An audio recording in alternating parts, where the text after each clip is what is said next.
Greetings and welcome back, everyone. This is The Angry Chicken. I'm Garrett, joined as always by Jocelyn. How you doing this week, Joss? I'm doing pretty good. I've actually been playing a lot of Battlegrounds, and at first I was like, boo, dragons. Everyone wants dragons. Everyone's beating me to dragons. Dragons, boo. But now I think I figured it out. So you just have to persevere. Have you figured out that dragons kind of suck in the mid-range, almost akin to murlocs, unless you get a hangry dragon and are winning very early? Yes. Cool. But people who transition to them, because their late game can get gross. Oh, 100%. Yeah, they remind me actually quite a bit of murlocs, except murlocs just like, they don't really have a strong early game either. Short of like just flooding. A war leader can shore you up, right? But that's kind of about it. But I feel like dragons have a pretty damn strong early game, like quite a strong early game, especially compared to something like murlocs. Then you get into the mid range and things get funky. But then if you make it to the end, I don't know. Actually, now I think about it, because Kalagos, kind of a underwhelming tier 6 minion. Minion. Nadina, cool, but Kalagos not bringing home the bacon. I don't want to have to be like, it's how much gold it cost me to get to 6 in the first place. Then I got to buy Kalagos and then start cycling Battlecry minions. Ain't no one got the gold for that. Yeah, except Deathwing. No, it's mostly Nadina, the give all your dragons divine shield girl. Oh, she's gross. She is. She needs for her. I want a reverse taunt. I want a way to like guarantee she dies last. Yes. Well, not like last. I don't want like my whole board dead and then to die. Yeah. You want like avoidance. Yeah. Yes. I want to guarantee that she will not die until it is the 7th attack of my board. That's what I want to happen every time. Of course, I would also like to do these things for juggler comps, and there's other comps as well. Anything with a growing minion, dragons with wag toggle, or so on and so forth. Toggle waggle, not wag toggle. It's okay. I knew what you meant. You know what I meant. Yeah, exactly. You got me. But yeah, it's cool. This is kind of a quieter Hearthstone week, which I'm really enjoying because we haven't had one in a while. We're going to have a great Battlegrounds segment for you later today. You got a little taste, a little preview just there at the top of the show. We're also going to talk about new bundles, possibly the next standard year being leaked, Iksar wanting feedback, and we're also in our news segment today, Joss, we're going to spotlight notable cards that are rotating out with the new standard year. So we don't know what's getting Hall of Famed yet, but obviously it's a new standard year where we know Witchwood, Boomstay, and Rasakan's Rumble are going to be leaving. And so a little bit later in the show, we're going to spotlight Witchwood and some of the major cards that are going to be rotating out because Witchwood will be going to Wild. So without further ado, let's get into it. This week's Hearthstone news. And I realized I didn't cue any of the sounders up. Good news, everyone! So we talked a little bit last week about the Mage card pack, and when I say a little bit, I think it became close to a 30-minute discussion about our confusion of the price of it, which is high. Just listen to last week's episode or head on over to the YouTube to check it out. But we got a new limited time bundle this week, and that is a new Wild bundle. You get 4 packs. 3 packs from each of the wild cards. Oh, it should be 24. You get 24 packs. The two disappeared. I'm about to say, I'm like, why does it say 4 packs? No, you get 24 packs, 3 packs from each of the wild card expansions. You can only redeem this bundle once per account. It's also giftable, so you can buy it more than once. You just can't give it to yourself. And it's $14.99 US and $18.99 in Canada. Yeah, so just below $20. So really, really good deal for 24 packs. Yes, it is. I'm thinking about buying it. I have close to every card in Wild, but not quite there. I'm still missing some things, and I'm just like, I mean, it's $15. Like, why not? Why not, Jocelyn? Well, I mean, if nothing else, it's dust, right? So that's kind of the great thing about Hearthstone is that like they never went down the avenue of saying, you know, we've got Whispers of the Old Gods dust and, you know, Ungoro dust. It's just arcane dust across everything. So it doesn't matter what packs you get. You can turn them into dust and then use them if you've got all the cards already. use them to create stuff when we get our rotation in, I don't know, a bit. I feel nauseated at the mention of expansion specific dust. That would just be the pits. Well, that was one of the things that we talked about early on, and I can't remember exactly why we thought that was a good idea, but I feel like with the first like GVG launch that we were talking about, maybe they would do things for different expansions, but that was also before we had any sort of like schedule for expansions, and we were such babies back then. We didn't know what we were talking about. No. And yeah, I mean, frankly, comparing Hearthstone to the card game I was playing at the time, which was Magic the Gathering, it seemed like a hell of a deal in terms of getting cards I needed to be competitively viable versus the cost of trying to build a constructed Magic deck. And so I guess I could maybe see myself going, yeah, the dust will probably be expansion specific because it's already pretty economical to play Hearthstone, which is hilarious to think about nowadays because we all kind of agree Hearthstone's gotten a little expensive, even though it's still cheaper than paper Magic. Arena is actually doing a really good job, I think, with its in-game economy and kind of making things easier on the free-to-play player. So Hearthstone doesn't have that to rest on anymore, and we've seen them making moves to try and alleviate that to some degree. I think this is another kind of example of that. This obviously is one that requires money. This doesn't really help free-to-play players at all. But yeah, good deal for sure. Again, thinking about buying it, not sponsored in any way. We get no kickback whatsoever if you go out and buy yourself a wild bundle. So do or don't, I do not care. But yeah, we've also got, so it's $15 and it goes through till March 11th. And a lot of people have pointed out that Classic is actually included in this bundle. So there's 3 Classic packs as well. Oh, wait, so I thought you meant WoW Classic. I'm like, Jocelyn, WoW Classic is included if you're paying for a WoW subscription. We are talking about Hearthstone right now, Garrett. Get in your Hearthstone state of mind. Let's go. Like Classic packs, vanilla Hearthstone. Oh, wait, that's a WoW term too. Hang on. OG Hearthstone packs. There you go. 2013 Hearthstone. Yes, they are also, there's 3 of those packs as well included in this wild bundle. So there have been conspiracy theories abounding about potentially either redoing Classic Basic or rotating that base set out of Hearthstone standards and making it wild only, which I think is a little bit nutty. I think it's mostly just like, hey, we like round numbers or whatevs. Like, I don't know. I am on that train. I'm not reading into this. I would love to see Classic Basic go away as well. I think they have been beating around that bush for too long. Like, how long, how many cards do we Hall of Fame before? What's the point? Before we just go, what is the, you're making new cards anyway. Now, granted, on a small scale, like Right Wing and the other cards that they kind of chucked in. Okay, we're talking single digit numbers of cards that had to be printed to fill gaps, but still, like, I don't know. I don't want to, we have so much to talk about today. I don't want to get caught into that little aside because we've talked about it quite a bit in the past, but whatever. I just wanted to reaffirm in that boat. Would love to see the Classic Basic set just kind of go away for at least for a while. Let's try something different. Why not? But yeah, so people are pointing to the wild bundle as evidence that soon the Classic set will be wild only. Yeah, I was just excited. If nothing else, I liked mentioning this because I'm happy to see a bundle that I do think is a good deal as opposed to the Mage bundle from last week. So, also this week apparently looks like the next standard year may have been leaked. I'm using Out of Cards as our source here because I did not see this happen at the time, but an update on the official Hearthstone website displayed a standard icon that we have not seen yet. The icon has since, however, been fixed to display the Year of the Dragon icon, but this is the internet, Jocelyn. Once it's out, it's out.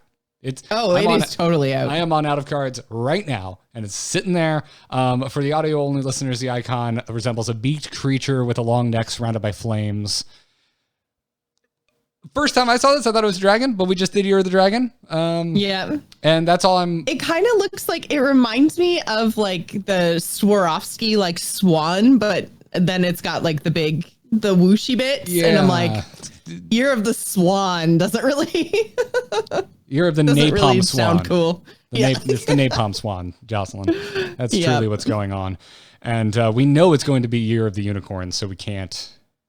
Obviously. And that's, oh my God, when this leaked, I had so many people tweeting me being like, no, the dream is dead for another year. And I'm like, it's a leak. It could be any year ever. It doesn't have to be the next one. Like this could have just been a mistake. Like this doesn't mean anything. I'm hanging on to hope that we will get Year of the Unicorn eventually. Now, if I was Team 5, I would go have my artists like just real quick, guys, just sketch up a few more icons in the style, and every day I would just change it out to random bullshit animals. Yeah, completely. Just start screwing with us at this point.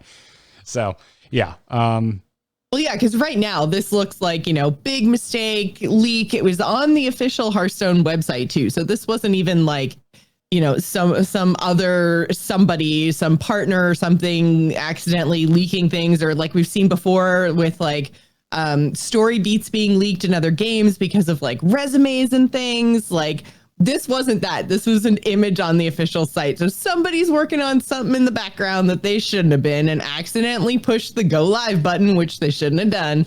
And so I'm with you, Garrett. I think that's a great plan. Just make a whole bunch of these icons and just publish them from now until the announcement. Hell, dig up Year of the Kraken, Year of the Mammoth. Start throwing those up there just to be like, hey guys, we don't know sorry, our system's just kind of busted. Don't read into this too much. And other than that, Jocelyn, I have no further comment in either direction on this. So obviously we know it does look like a Phoenix. That's what everyone is kind of speculating on, is that'll be the next standard year. So we'll have to see, because we're kind of coming up on the time where the announcement would be happening, right? Like it's March now, where we usually get our rotations in late April, early May. So I imagine we'll be getting some sort of announcement very shortly. We kind of had our last big like Battlegrounds patch just happened. So I feel like we'll probably get a couple of weeks downtime and then be like, shapow, here's your rotation and your next year, and it'll be Year of the Unicorn. And why are you laughing at me? I just hope they make that noise. I didn't even know what noise I made. I hope Garrett. Headline reads shapow. The next standard year is, or the next standard year is shapow, and the icon will just be like the Batman like bam pow effect. Yes. Like out of a comic book. That'd be perfect. It would be terrible. Why would they ever do that? That'd be the stupidest thing in the world. I know it would be, but yeah, it would make me happy. I hope right now we're playing over the speakers in Team 5 office, and they go, pull it. Whatever we were gonna do, it's the shapow now. And then you will be even sadder, because you will have used your one time where you get to influence the name of the standard year for not a unicorn. Yeah, well, I'm pretty sure if I had any kind of pull whatsoever with Team 5, it would have been Year of the Unicorn already. So if anything, you guys can tell they don't listen to me. Not even a little. Yeah. Well, apparently they do or want to listen to you, because Iksar wants your feedback, everybody. He was tweeting about the Dragons update, giving us some insights into what's going on, but also just put a call out looking for more feedback on all Hearthstone modes. So you should go tweet at Iksar. And I know the man keeps his eye on Reddit as well. Also, Iksar, what are you doing, buddy? You just got married. Congratulations, by the way. I thought the same thing. You want my feedback? Go away. Why are you here? Days ago. Yeah, actually, I don't know. Maybe it already went away. It was over a week ago, I believe. I don't know. But congratulations to Iksar and Molly, who used to be on the Hearthstone team as a CM. Now she's over on Overwatch. Big fat congrats to those two. Did you do what I do always, which is, and start looking through wedding photos and then start thinking about your wedding. Facebook reminded me of yours very recently, because we went through your 1 year anniversary. Congratulations. Thank you. I don't know who's all that interested on the podcast, but if you're listening a year ago, you probably heard about me freezing my butt off at a Canadian wedding in Toronto in February. So, but yeah, that's my feedback to Iksar. Congratulations. But excellent feedback. He also mentioned because there's a few tweets in here. He did a thread. Yeah, it's like a thread. Yeah. Please please thread all of your tweets, everybody. People who don't thread, you're the problem. Definitely the worst thing happening on Twitter are people that don't thread their tweets. But he said, quote, discussed making constructed changes today, but meta looks and feels fun. Unlikely to make any changes to Wilder standards until post-expansion data and sentiment rolls in. And honestly, this is kind of what I was expecting. Like you said, we're at that time now where we should be getting news about the next expansion. And because of the absolute tear I have been on with Dragon Hunter, I have been playing the most standard Hearthstone that I've been playing basically since Battlegrounds release, as a beta, which it still is. I don't know why I made that clarification, but I'm rather enjoying the meta. I run Deck Tracker like for all my games that do not play standard Hearthstone on my phone. And like I look at the pie chart that it gives you of the class matchups, and it is pretty damn even. With the major exception being like I don't know where shamans are. I guess they just gave up because they're not. Well, Team 5 punched them in the face real hard, so I think they're still laying on the ground trying to recover. But it's it does feel pretty good, and I went through because I wanted to see what kind of feedback Iksar was receiving, so I actually went in and I read the comments, and there was a comment for almost every class with the exception of I think a shaman and maybe one other one, but it basically said like, oh yeah, the meta is so great being forced to play insert class here. And I'm like, the fact that I can find a comment like this for every single class probably means it's actually pretty balanced. Like there's somebody saying, I'm forced to play hunter. It's great. I'm forced to play mage. It's great. I'm like, okay, so obviously this is actually pretty balanced. Yeah, I do not understand that. I don't, that's very much like, I don't know, an artifact of gaming culture, I think. No, it totally is. But that's why, like, when I'm reading those things, I'm like, well, considering everyone is saying they're being forced to play every class, it kind of means that no one's forcing anyone to play any class and everything's actually pretty balanced because we've got complaints across the board. Yep. Yeah, it's weird. Like, if you're a shaman main, I think that's the only class passionate person that has like a legitimate complaint right now. Shaman's having a tough time. Even then, Shaman's had a really easy good time for a really long time in the fall. So it's not like it's been years. Like there was a real long stretch there where priest players were just non-existent, and it went on for a good year and a half to 2. So I think that in that case, priest players definitely had a leg to stand on. Shamans, not so much. Yep, exactly. I mean, granted, maybe your class doesn't have an archetype that you particularly prefer playing, but I've been waiting for Graveyard Warlock since the beginning because that's where I thought Warlock was going to be going. Instead, it went to Priest, and now I'm done with it. Please do something about Priest. Actually, that's really like my only major sore spot. Forced to play Priest. There you go, guys. But that's it. That's like my only one real sore spot. After playing quite a bit of ladder recently. So, and you know me, I usually have like a short list of stand on a mountain. Bomb warrior, F you. Yes, this is a bit from the Jim Carrey Grinch. I don't care. What would be another one, man? The Q block. This is Jocelyn. Oh yes, I hate you. And yeah, right now it's like Res Priest, and really it's just more I'm tired of seeing it. I've been seeing the same type of priest for so long. It's not really like I lose to it so much. I see so much of it. No, I'm running into a different class almost every game. I'm really happy with the ladder at the moment. So if this is, and it sounds like what we're going to have as our meta until the next expansion, I'm okay with it. Yeah, I think it's fine. I think Galakron, maybe they leaned a little bit too heavily into him as a card and as like a mechanic, but overall it still feels fine, Can I pick your brain on that one? Just sure. A little bit. I know we weren't planning to talk about Galakron to do, this sounds a little like a postmortem, but well, maybe it is. Who cares? Maybe it's going to be what it's going to be. Maybe we don't need to do one later. Galakron, is it a problem or would you call it a success? Because it gave everyone Galakron. Well, and see, that's kind of the point, right? Is that they gave the Galacrons away, so it wasn't a kind of thing where you felt like you had to craft a legendary, right? So, and I think like the Galacrons are pretty successful across all the classes. So I think in that way it's successful because it wasn't like there was one Galacron that was better than all the rest and absolutely everybody had to play that, like you were able to at least switch it up between the classes. Like we've seen Galacron Warrior, Rogue, like Shaman right after the expansion launched, obviously. The only ones that haven't really been as successful, I would say, would probably be Priest. But even then, like their Galacron isn't terrible and kind of, if nothing else, takes them away from that archetype that you said that you didn't like. So I can see how people would consider it a success.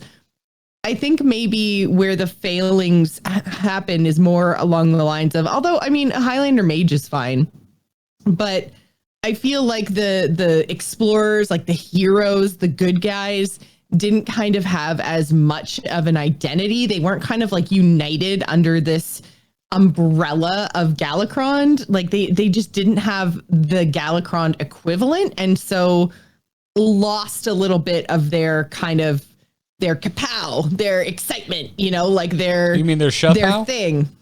Yeah, their shapow. Yeah, exactly. Yeah, I mean, I think that's fair. I still think, I don't know, I'm softer on it because at least the Galacrons play differently per class because they are a class specific card. Yeah. And compared to odds or evens, which is still very fresh in my mind, I think it's a resounding success.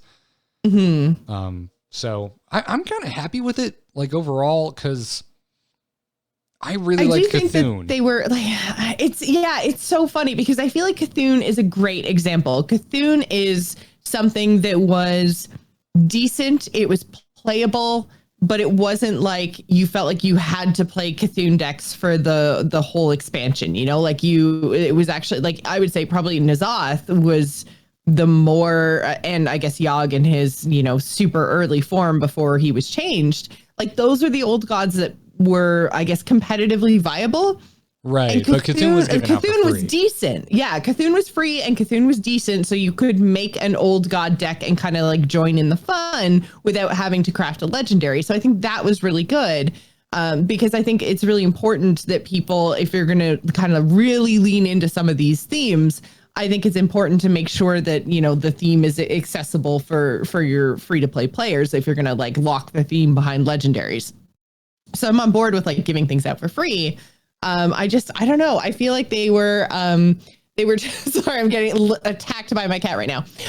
They were just maybe a little bit too powerful because I very much feel like this expansion was defined by Galacron and Galacron decks, and that kind of left the other four classes out a little bit. Like at least with Cthulhu, you could make an anything Cthulhu deck, right? Like I can't make a Galacron Mage.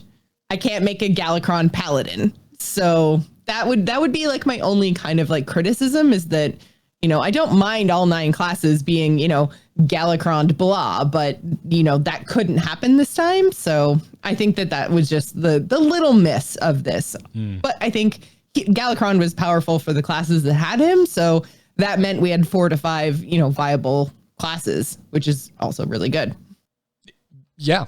I guess it is. It's a little ironic that the Dragons expansion, with like Descent of Dragons in the title, was more about Galacrons, and Galacron's Awakening is what ushered in like our first legit dragon deck. Like really hardcore dragon deck in Hunter. So name swap, but whatever. That's like a funny little like if we were gonna BuzzFeed Hearthstone headlines, it's like swap. I don't know. I can't think of it. I'm done. But yeah, I don't know.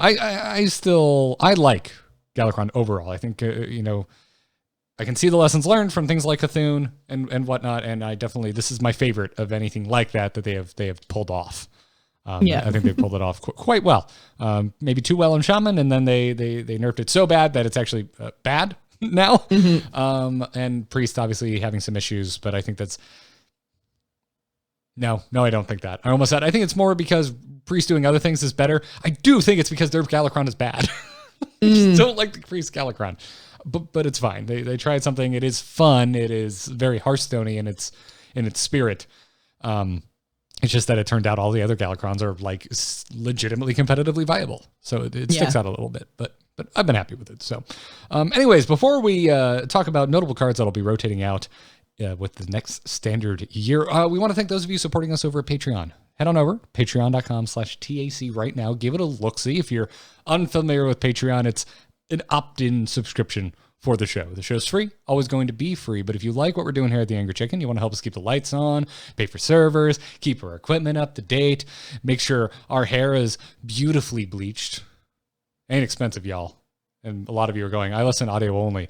Listen, we would sound worse if we didn't think we looked pretty, okay? All right, it does affect it. It does affect it. Head on over to patreon.com/TAC. Every little bit helps. Thank you very much. And to some of our more recent patrons, Kevin W., Ben Lunix? I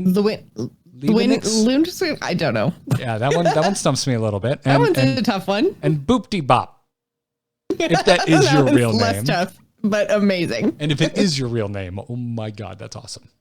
Congratulations. So thank you. You get all kinds of perks, access to the Discord, an ad-free feed that you can actually plug into your podcatcher of your choice. Get the show as normal. Don't have to do anything different once you get that RSS feed. So go check it out, patreon.com/TAC. And now, Jocelyn, let's take a look. Let's look back as it's coming at some point. I think this time last year, we already had the announcement of the last standard year. And so I did see some people replying to Iksar and saying, "You're late. Where's our standard update? You're the worst." And I was just like, it's coming. You guys know it's coming. If you don't know when we get the rotation by now, then you haven't been paying attention to Hearthstone.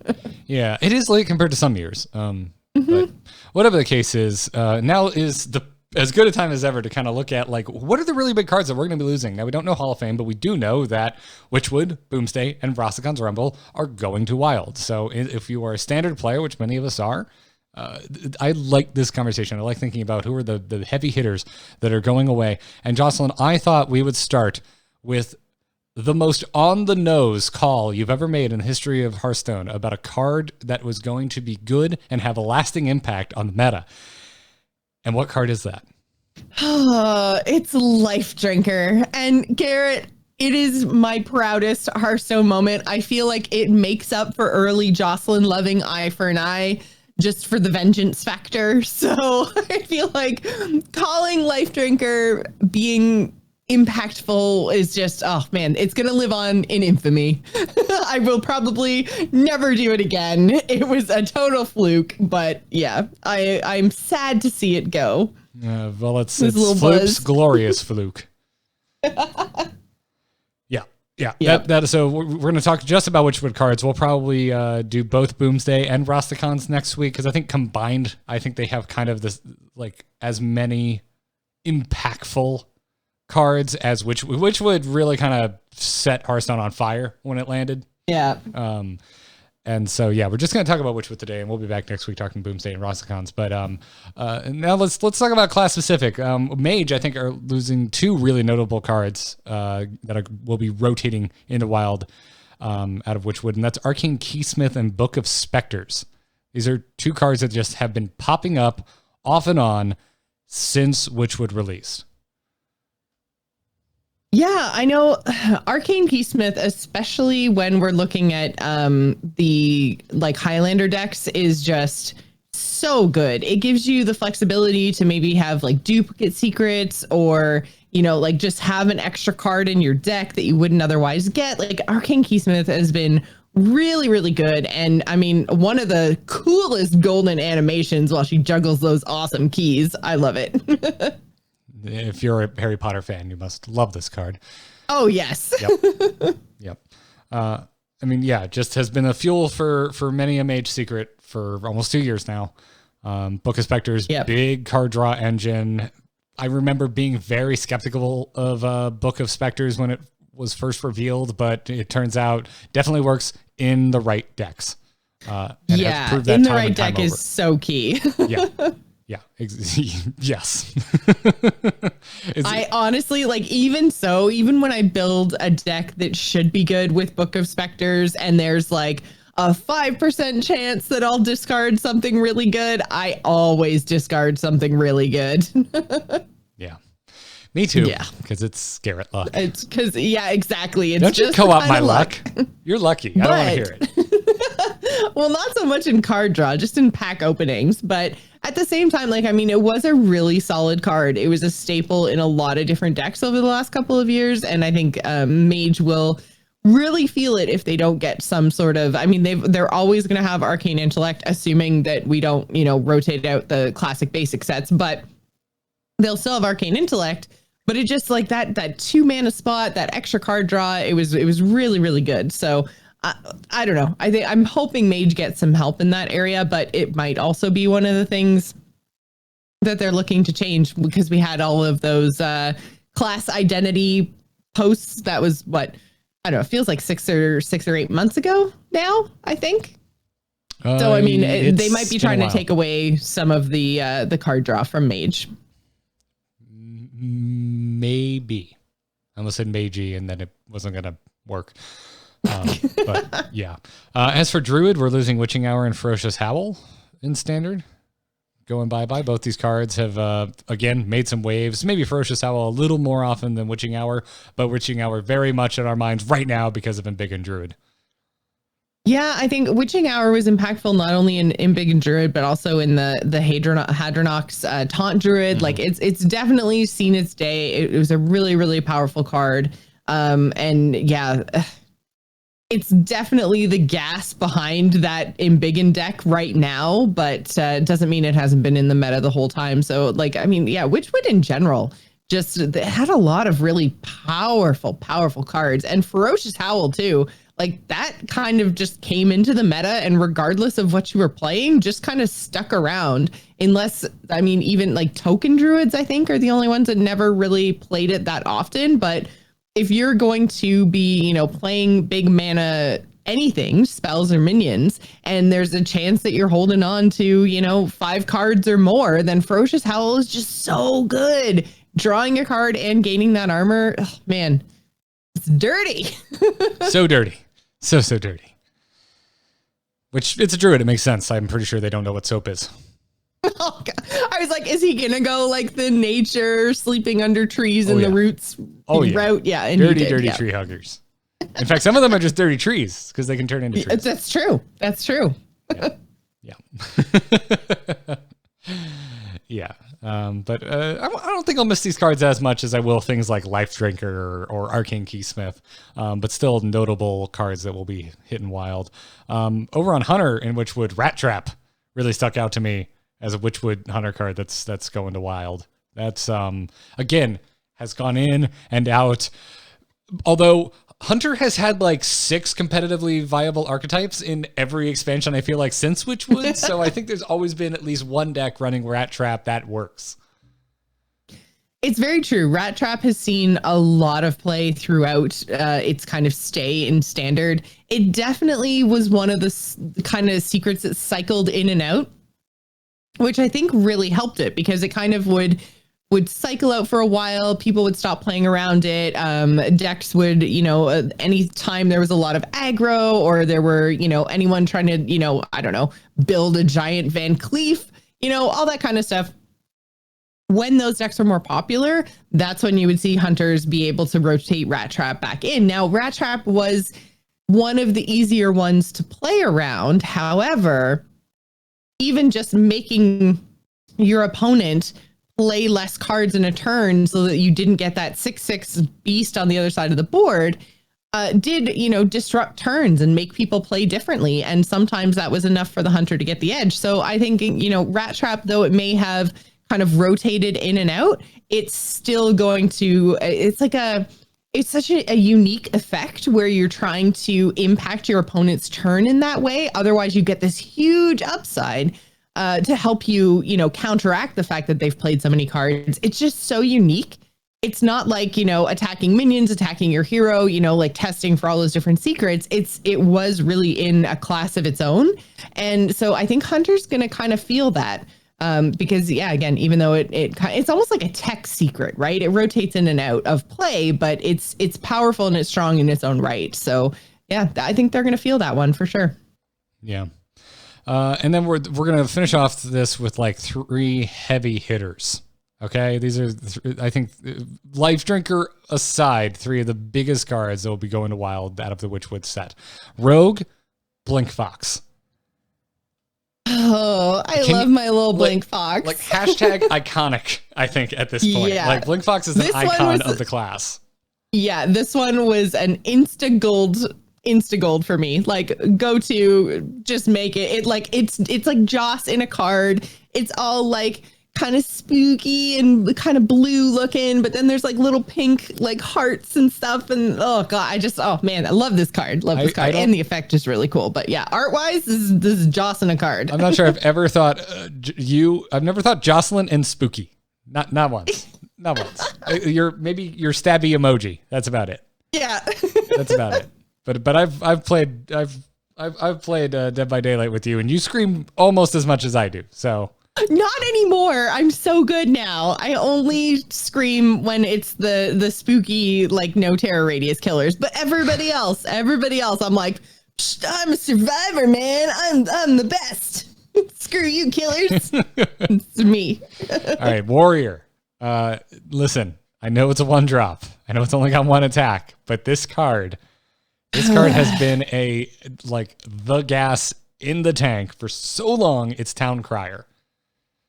Yeah, this can go. It's a boring I'm so card. ready for this. It just has been in ever since it was introduced. Like, just always. There was like maybe 1 or 2 decks that weren't playing this over the entire course of Witchwood's life in Standard.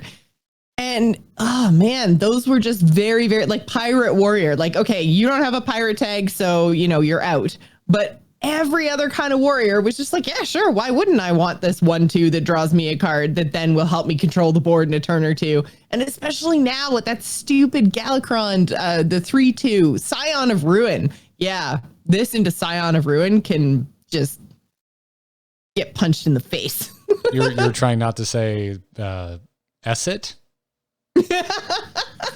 Yeah, basically. We've definitely said on the show before. I don't know if I'm censoring it, but it seemed like you were trying to come up with a different term. What I was going to say was a lot more swears, Garrett. A lot more swears. Okay. All right. Sounds good. All right. And I'm gonna give the card that I'm gonna miss the most to Shudderwalk and Shaman. I can see this. I mean, again, this was a really unique effect that they brought in Witchwood, and it's been its own archetype, like all through. It kind of came in.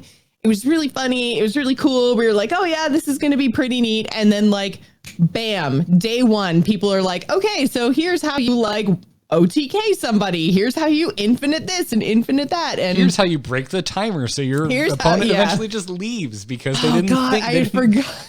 I totally forgot about that.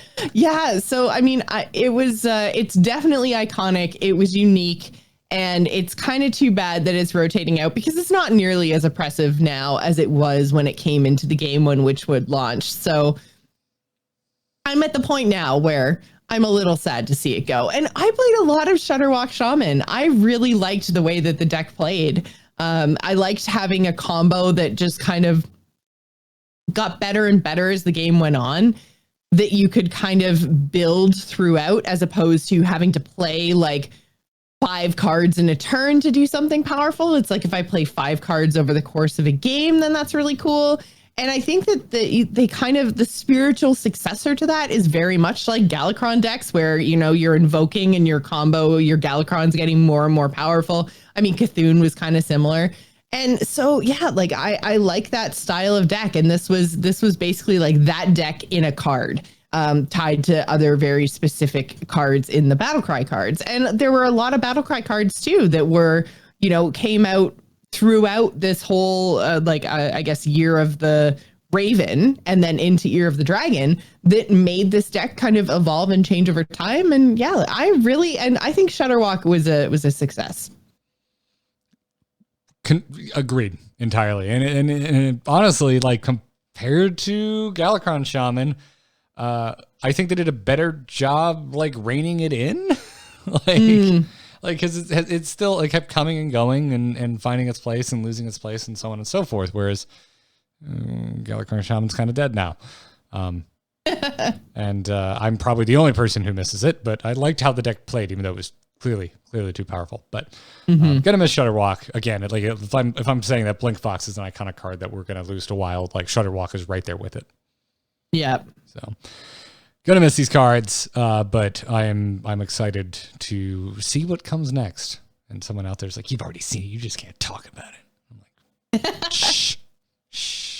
But anyways, before we move on in today's episode and get to our Battlegrounds segment, we want to thank our sponsor today, Harry's. We're so thankful that they sponsored this episode and so thankful that they can help me get rid of what could be, like, listen, I know if you're watching, I've got a beard, okay? It's very shortly cut right now. But they help, my Harry's razor helps me get rid of what could be a cool, like really high setting, almost Wolverine-esque kind of chop looking beard. But so I get hairs that grow way up higher than the rest of my beard, but they don't connect. So I just have patchy fur kind of in the middle of my cheek. And you need to get rid of that. And oh my God, my Harry's razor does such a good freaking job. I'm a big fan. Keeps me looking nice, even with the beard. Because again, I've talked about it before.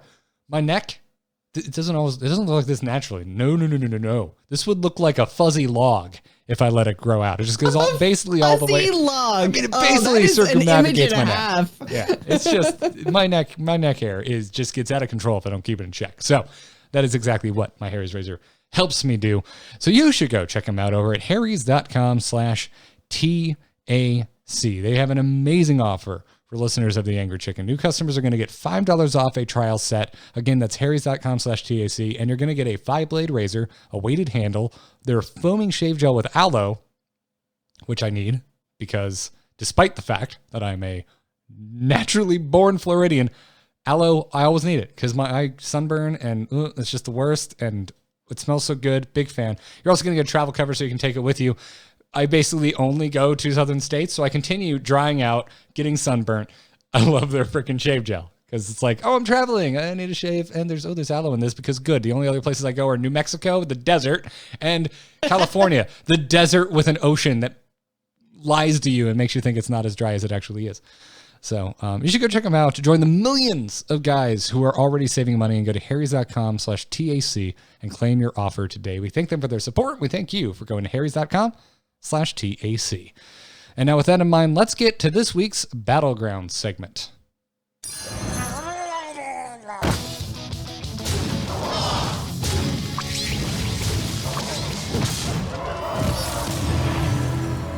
Have a good battle, friend. Tirion is out. Well, tomorrow Tirion is out. CM Kurt Ochre, I think, because it's kind of spelt like a color in my oil painting class from art school. Kurt Ochre let players know that a small patch is hitting Thursday this week that will be removing Tirion Fordring from the hero pool and also adding Queen Wagtoggle back in. There were some other things here, mostly issue fixing, but they didn't announce, like, they're not changing Wagtoggle at all, right? She just is coming back. Maybe, but what you see in the notes is verbatim the post. Right, okay. So it just says adding Queen Wagtoggle back into the hero pool. So doesn't sound like there's any planned changes, but I'm always curious when they rotate heroes out and then we get them back and they're exactly the same. I'm kind of like, you don't think that maybe they needed a change and that's why you wanted to take them out? I don't know. I'm curious. Yeah. Especially now that our hero pool is so much bigger. When they were trying to keep it to 24, then rotating things in and out made sense. Now that we just have like infinity heroes, why rotate anything out? Other than stuff that's super OP like Tirion. But Queen Wagtoggle was never super OP. So. No. I thought she was going to be good after they changed her to give the attack, but like it turns out, no, still not that good. Was still in the lower win rates for the entire time she was back in the game after she was, buffed. So I don't know. It'd be an interesting question. The next time we get a dev on the show, especially if they're, Battlegrounds inclined, is like, I'm curious where is their weight? Because clearly, like, some heroes are going to be better than others. Clearly, right now, some heroes are definitely better than others. Looking at you, Deathwing, who I was totally wrong about. That was another one. That was a Battlegrounds thing I was totally right about. Yes, you were. Although it wasn't juggler comps. It's just turns out you draft a rat pack and then you can just level to 6. Yeah. You can just level to 6 in most cases if you find like a rat pack. If you get 2 rat packs, here you come, rank 6 as soon as possible. But I'm curious, at what point do they feel a hero needs to get buffed? Because we got fresh statistics sent over to us by our buddies over at HSReplay. We're going to talk about at the end of the segment this week, and as we've seen with that, because they've been hooking us up with statistics for a while now, there have been a major chunk of heroes that have just been eating dirt for Battlegrounds' entire existence, and haven't received buffs. So I don't know. I don't know. I would have to imagine that maybe there's certain heroes that they're just like, no, we intend them to be kind of low skill and not particularly high reward heroes, and they're, I guess, probably okay with it. But there are probably others that maybe just go too far down the crap creek, and they decide that it's time to hit them with the buff, shine them up with the buff cloth. So I don't know. I was trying to come up with what's the opposite of a Nerf hammer or a Nerf bat? I don't know. But whatever the case is, that analogy, you can tweet at us at TAC Podcast and let us know how you would have been more clever than me on this episode. So, the other big thing, by the way, and this is not necessarily Battlegrounds news, it's all Hearthstone news, but it was in this post from Kurt Ogier, is that the ongoing Android issues which resulted from the 16.4 update should now be resolved with the patch that hits tomorrow, which has just been an ongoing pain point for players in the Android ecosystem. So I hope it works. I really do, because that has been cannibalizing a lot of community conversation lately. When all I want to do is talk about dragons. I guess a lot of people play on Android, which I guess shouldn't surprise me. I know way more people play this more as a mobile game than I do. But it just bums me out that it's been so broken for so long. Yeah, I think we lose sight of that a lot because both you and I play the majority of our games on PC. I mean, I play a couple of games on my lunch hour here and there sort of thing. And I know, you lay in bed and play a little bit of Battlegrounds before you go to bed. No Hearthstone before bed. No Hearthstone before bed? I will not sleep. I'm the first 2 years, Joss, I had trouble sleeping. I figured out it was playing Hearthstone before bed. Oh, I didn't know that you'd stop doing that. It activates my brain, man. I just start seeing puzzles and I close my eyes and I'm like, if back then I would have been playing standard and I'm seeing trades and stuff. And now it's because I have made the mistake a few times with Battlegrounds. I'm seeing Battlegrounds. I'm like, I will literally close my eyes and see myself buying minions. It's like when you might be playing Hearthstone too much when. Yeah, I am, however, playing the most mobile Hearthstone I've ever played before because of Battlegrounds. I did do, as I think I mentioned last week, I did do what I said I was going to do. I logged in on my phone to my European account, so I don't care about my MMR as much. I'm just playing Battlegrounds all the time. In the kitchen cooking, I've got a Battlegrounds game going on my phone. I'm always playing Battlegrounds. I find it's really good because it has the long timers when you're in you can do all your buying and selling and stuff. And then you're like, okay, now I know I have a minute where I don't need to pay attention. Whereas a standard game, I'm watching my opponent, what he's doing with his hand. I'm watching what he's playing, how he's trading.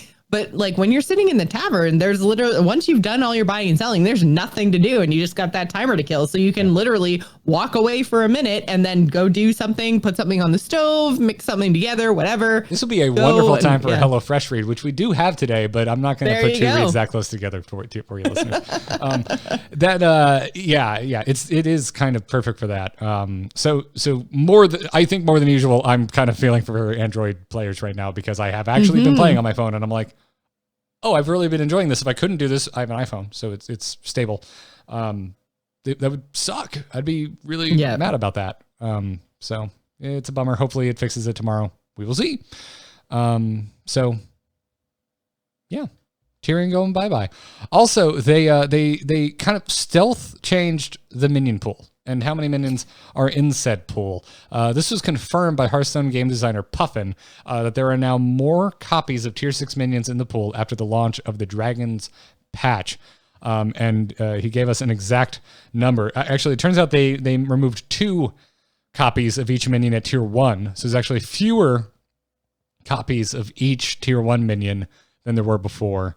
So there's there's still a lot. There's still 16 of each and every minion in tier 1. So there's still lots and lots and lots of tier 1 minions. Oh yeah. But there used to be 18. Totally. Like 110 freaking percent. So yeah, there's 16 copies of every minion at 1, 15 copies at 2, 13 at 3, 11 at 4, 9 at 5. There used to be 6 at 6. There is now 7. They've added one more copy of every tier 6 minion to the minion pool.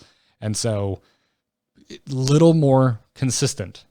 But still not to the point where tier 6 minions are seeing, triples in every single lobby. Like I still don't see very many golden tier 6 minions, which I think is a good thing because they're powerful enough. They don't need to be better. So I think that overall this is a good thing, except I have noticed that the meta now is more so leaning towards who can get to tier 6 fastest, get the OP minion, because you're much more likely to find the one that you're looking for. And then, you kind of go from there and things snowball if you're the first one up to tier 6. So, I mean, there's still obviously some luck involved with, what Bob offers you in your tavern and everything else, but it's more consistent now, which means that just kind of getting to tier 6 as fast as possible, or at least tier 5 so that you're, tripling up to 6 is kind of the go-to strat that I've noticed in the last week or so. Yes, which in most of my games is who's Deathwing, because they get the Rat Pack, then they get to power level with impunity, and even if they do lose, they don't lose that much health. And then there's Tirion, who's just doing his own thing. Tirion is playing his own entire game of Battlegrounds. But it also works out for the Tirion. So that is kind of what I noticed happening. Again, I do like the design of Tirion. I just wish that he had a little bit more competition for the things that he's going for. So doesn't I think matter, maybe that if I know he's going away, but I'm thinking like when he comes back, because I'm assuming he'll come back, I don't necessarily think he needs to be changed in any way. I think that the hero pool just maybe needs to change to bring in some more heroes that kind of capitalize on that same minion pool that he's trying to pull from. And then I think that would probably be enough just to give him some competition with some of those minions. I wonder if they were holding out hope that removing some of the tribeless minions in the mid tiers that they did remove with the Dragon's Patch would have a little bit of a chilling effect on Tirion. And then they probably looked at the stats and were like, oh, no change whatsoever. He's still at the top. So I also find it telling that they didn't say anything about retooling Tirion. So I'm wondering if he's just gone, because with previous heroes leaving, a lot of times they said, hey, we're going to take another crack at this. Although a lot of times that's for lower powered heroes. They're saying like they've said that with Finley. We still don't know what the hell's going on with Finley. But that's actually a great example. I'm glad I remembered it. They said specifically when Finley went away, hey, it's not working out. Like he's in the bottom of the barrel. We need to figure this out again. So we haven't really heard that about winning heroes. Bran Bronzebeard maybe being another really like a close analogy to Tirion, in that he was really powerful when he was here, left and he hasn't been back. It's like, Bran, blink twice if you're okay, buddy. I'm sure Bran will also come back, but maybe fixed a little bit. But with Tirion, like I think Tirion is fine.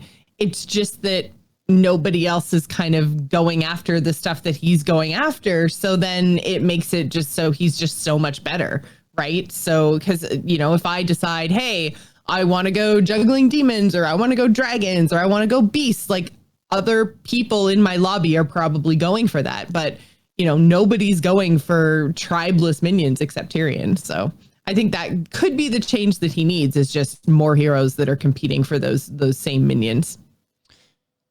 Yeah, I agree. And again, I still argue, bring Bran back. Let's see how he does. Yep. It's like Malcolm is gone. So I like Tirion, and I would like to see other heroes like him. I have no idea what the hell that even is, because like he's so unique because it is tribeless, and we like Jaraxxus is basically Tirion, but for demons it's just he sucks. Exactly. Because his hero power is still, I think, horrendously overcosted. I think it should cost 1 gold. But yeah, it's just it's very interesting. I hope they're not done with Tirion. I hope they figure something out. I just don't know what you do other than just increase the cost of his hero power, which I think would be okay, because they clearly are happy with Jiraxis overpaying for a crappy hero power.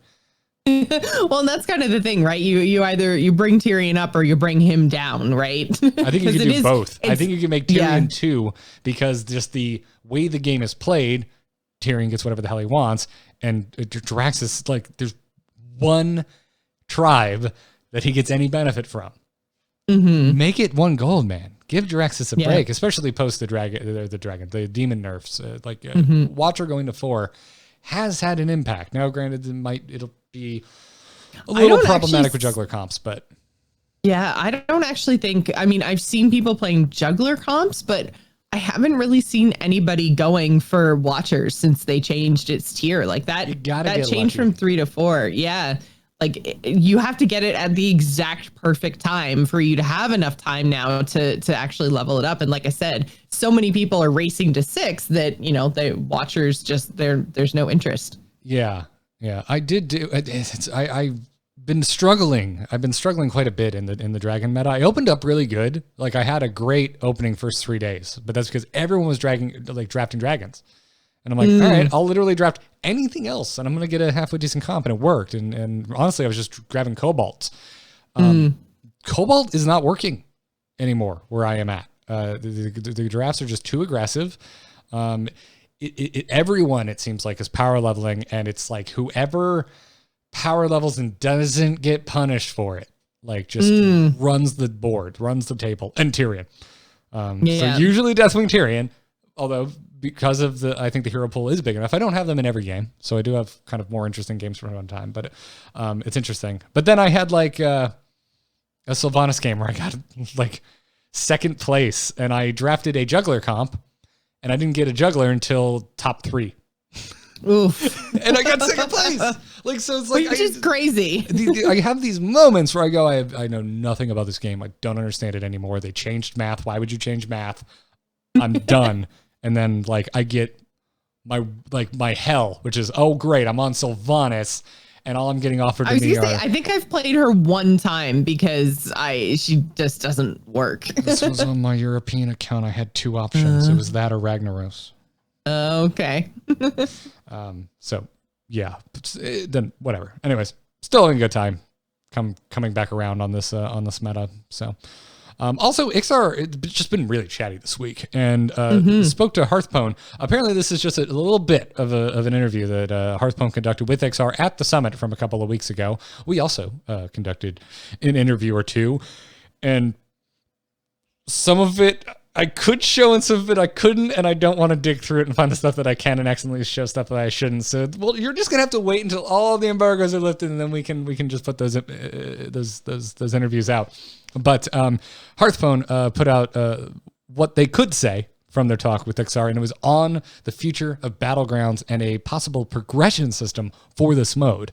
And so apparently, according to Iksar, he considers Battlegrounds still very much in beta, even went as far as to say, quote, Battlegrounds probably launched before it really had that final level of polish, which I'm not sure I agree with. Like, I would like to compliment them on this one. It's such an old school Blizzard thing to say, right? Like that was one thing that you always used to think about when you thought of Blizzard, is the stuff that they released into alpha and beta was the things that a lot of other companies would release into, you know, like actual full live release. Like they always would strive for an extremely high level of polish. So this to me is such an old school Blizzard comment, is that, you know, like, oh yeah, it wasn't quite where we wanted it to be, but like we're here playing the beta going, why isn't this just a mode? This is great. This is fine. It's working. It's wonderful. Like, let's go.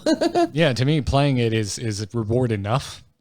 Like I'm just having so much fun. Like, and I think like at least when I play, I see the MMR system as my progression system, right? Like I see that number going up and down, and that's fine for me. I actually prefer that system to the star system of the standard ladder because it's so much less discreet, right? Like I feel like it's getting top 4 and seeing those numbers go up like a little bit or a lot, depending on how I placed and everybody else in my lobby and stuff, I don't feel as bad as when I just lose a whole star. Like, I know it's crazy because it's basically the same thing, but it's that like granular amounts that make me not have anxiety about my MMR and Battlegrounds the way that I do about my stars on ladder. Yeah, I have a little bit, and that's why when I play on my phone, I play on a different account.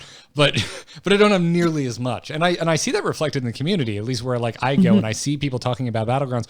Like I don't see like a stigma behind like a lower score, like a lower rating in Battlegrounds that I do with like, oh, you're not a legend, I don't give a shit, I'm tuning out, I don't want to have this conversation. Not saying everyone's like that, but I still see that to this day about that sentiment definitely exists within both standard and wild for sure. Yeah, and I don't know why, but I'm with you. I like just the number that just gets bigger and smaller, and like I prefer that too, and I cannot explain why. But I rather. I think it's all like a perception thing. I think because I look at that number, and first of all, you start at this like 4,000. Like it just is a number, which just seems completely random. And so because you start, it's not quite the same as like the star system where you feel like you start at no stars, and then you have to go up and you get 5 per rank. Like it's numbers that people can really wrap their head around. And when I'm, gaining 74 and losing 68 and, like it's like the numbers are so big that I just don't connect with them the way I do with like up 1, down 1 in the star system. So I don't know. It feels like when I'm winning and losing stars, it's that much bigger of an up or a down versus like it feels more like a sliding scale in Battlegrounds.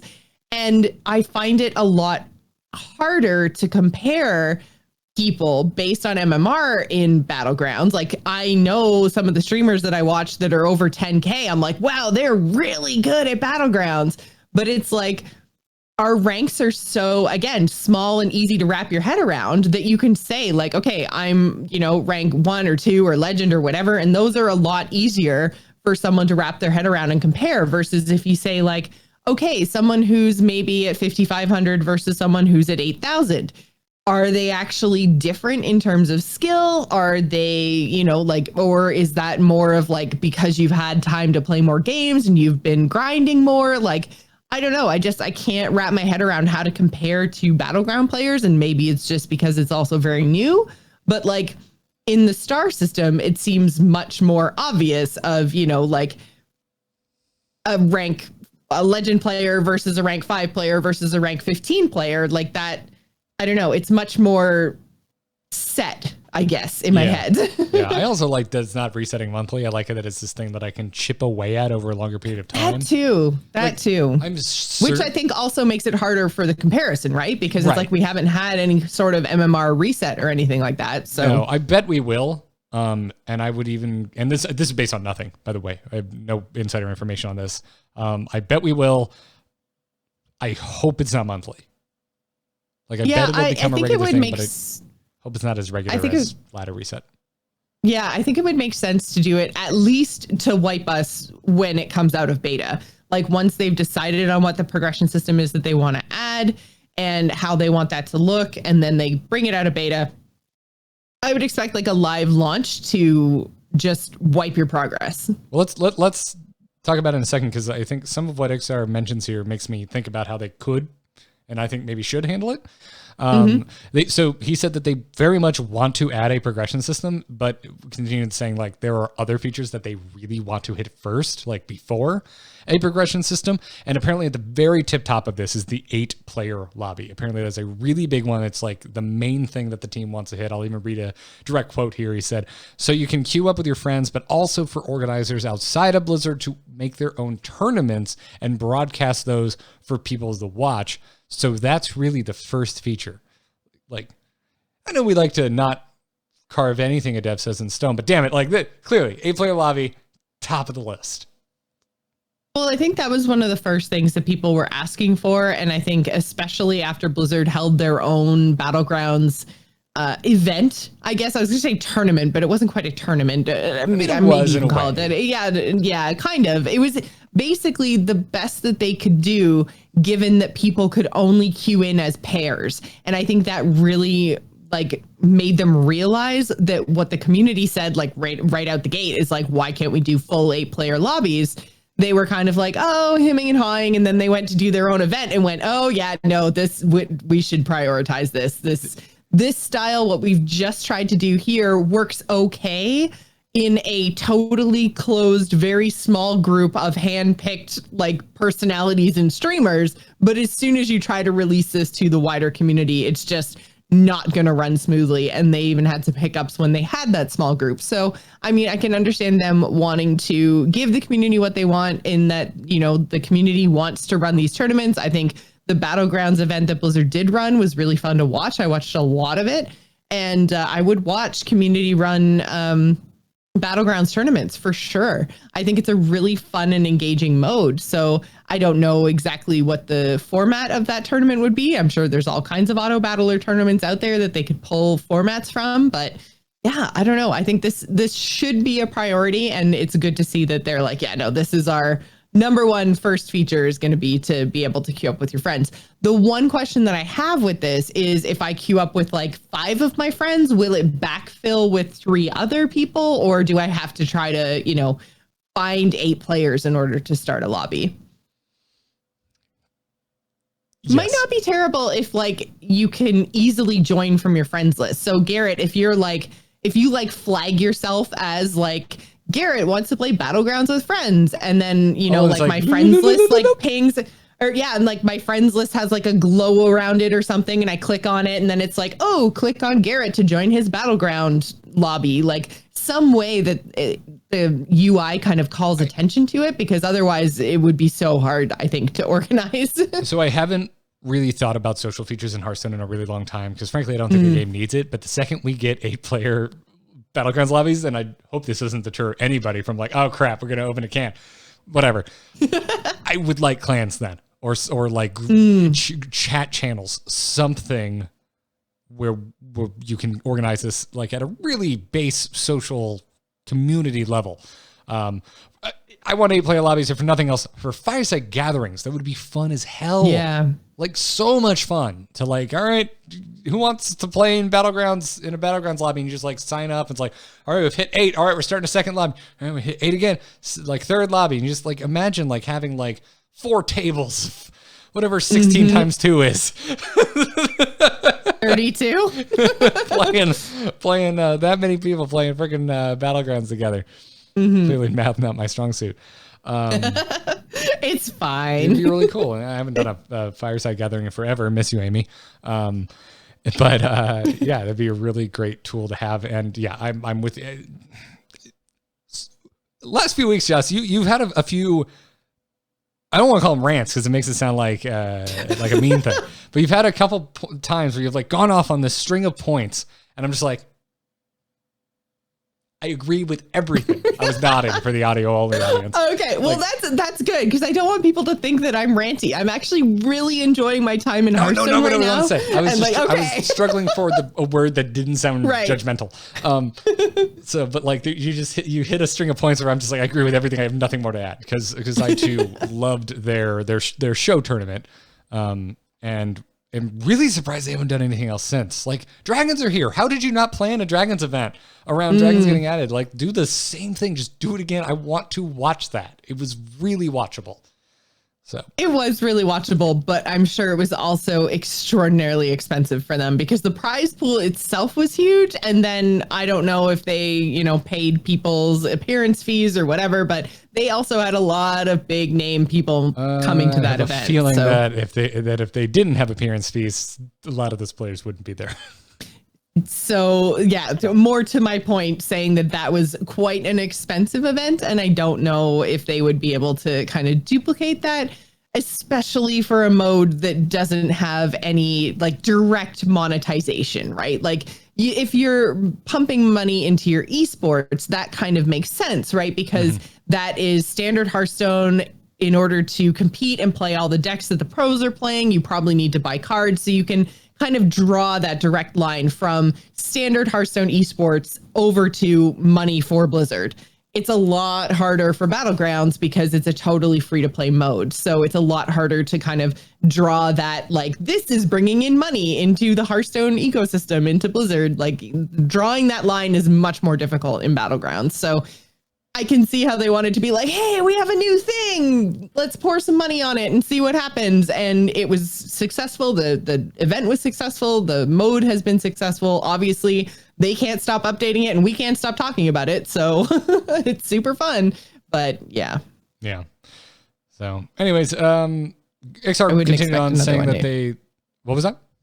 I was just to say, I wouldn't expect another event anytime soon. I mean, maybe probably for launch. I would say whenever this comes out of beta, whenever they launch it, they'll probably do another one. But I mean, even in Iksar's quotes here, it says, like, we want people outside of Blizzard to be able to make their own tournaments and broadcasts. Like, this isn't something they want to do for themselves. They want other people to be able to organize these things for them. So, okay. Well, sell a 30 Descent of Dragons card pack, call it the Battlegrounds pack, because you'll unlock everything and put a portion of that money into a prize pool for Battlegrounds events. There, I solved your problem for you, Blizzard. While you're at it, don't set a cap. Don't set a cap on how much money goes to it. Frodan had a cryptic tweet at one point because someone tweeted at him like, why is there a cap on these things? And he said legal reasons. And I'm like, well, Valve found a way. So yeah. I don't know what those, yeah. And man. I don't know enough about American law to potentially comment on that. I really have no idea what a legal reason for putting a cap on it. Like, I would say maybe like not necessarily like legal reasons, but maybe like tax reasons. I could see that maybe there's something there about how much money you can raise or something. But like you say, Valve did it. So figure out your cluck, Blizzard. Figure it the cluck out. Iksar went on to say that they really want to nail the content pipeline and said that Dragons, the patch that we just got, was probably 75 to 85% what they would want a big Battlegrounds update to be. Like, what's another 25, 15% on top of this? Like, I thought that was massive. So that's really cool. And then he basically said to expect big content updates like what we just saw around Hearthstone expansions. And then said about every 3 to 4 months. So if that's the case, I think that's great. I think it's going to be really healthy for the game, because he even went on to say that in between that, they're still going to have hero balance and, quote, tons of card changes. So if that's it, if that is the cadence for Battlegrounds, that sounds wonderful, especially if they can keep it up once it's out of quote unquote beta. Well, I think because you have more experience in auto battlers than me, much like card games, my first auto battler was Battlegrounds. So, I mean, you said right when they first launched the mode that this was really fun, but they're going to need to update. I think you might have even said every couple of weeks. Anyways, very often was essentially your point when they first launched Battlegrounds, is that this is a type of game that, because of the random nature of how some of these games play out, not only in the minions that you're offered, but also in the way that the attacks happen, because the battling is automatic, that if it starts to feel stale, people will drop off really quickly. And that sterility happens really, really quickly, right? It's not the kind of thing that will have a 2 to 3 month tail on it. It's like, if I'm seeing the same heroes and the same minions for weeks on end, I'm gonna walk away from this. So I think that having hero balance and tons of card changes in between those big content updates, and if we're looking at 75 to 85% of a Battlegrounds update was just given to us, and we were given 7 heroes, then I don't think it's a big stretch to say like, okay, so they're looking at giving us like 10 new heroes every 3 to 4 months on top of all of these card changes and everything else. And that's even without looking at the Dragons pool that was actually added. Like, those are some big changes. And I think it's kind of what the mode needs. So I don't know what the next thing is. Like, we kind of all had an inkling that Dragons was going to be the next big patch for Battlegrounds, because there were so many minions that had dragon as a tribe that were already existing in Battlegrounds, and just, we didn't have any dragons to take advantage of that except for the amalgams when they were still in. So I think dragons coming to Battlegrounds was no big surprise, especially at the end of the Year of the Dragon. But I don't know where they go from here, Garrett. I don't know what the next big thing would be. I had insider information, and I don't know anymore because they have released everything I got to see ahead of time. Yeah. I truly do not know. I'm excited for it, and I'm currently enjoying playing it. So it's just like, I'm just happy as a clan.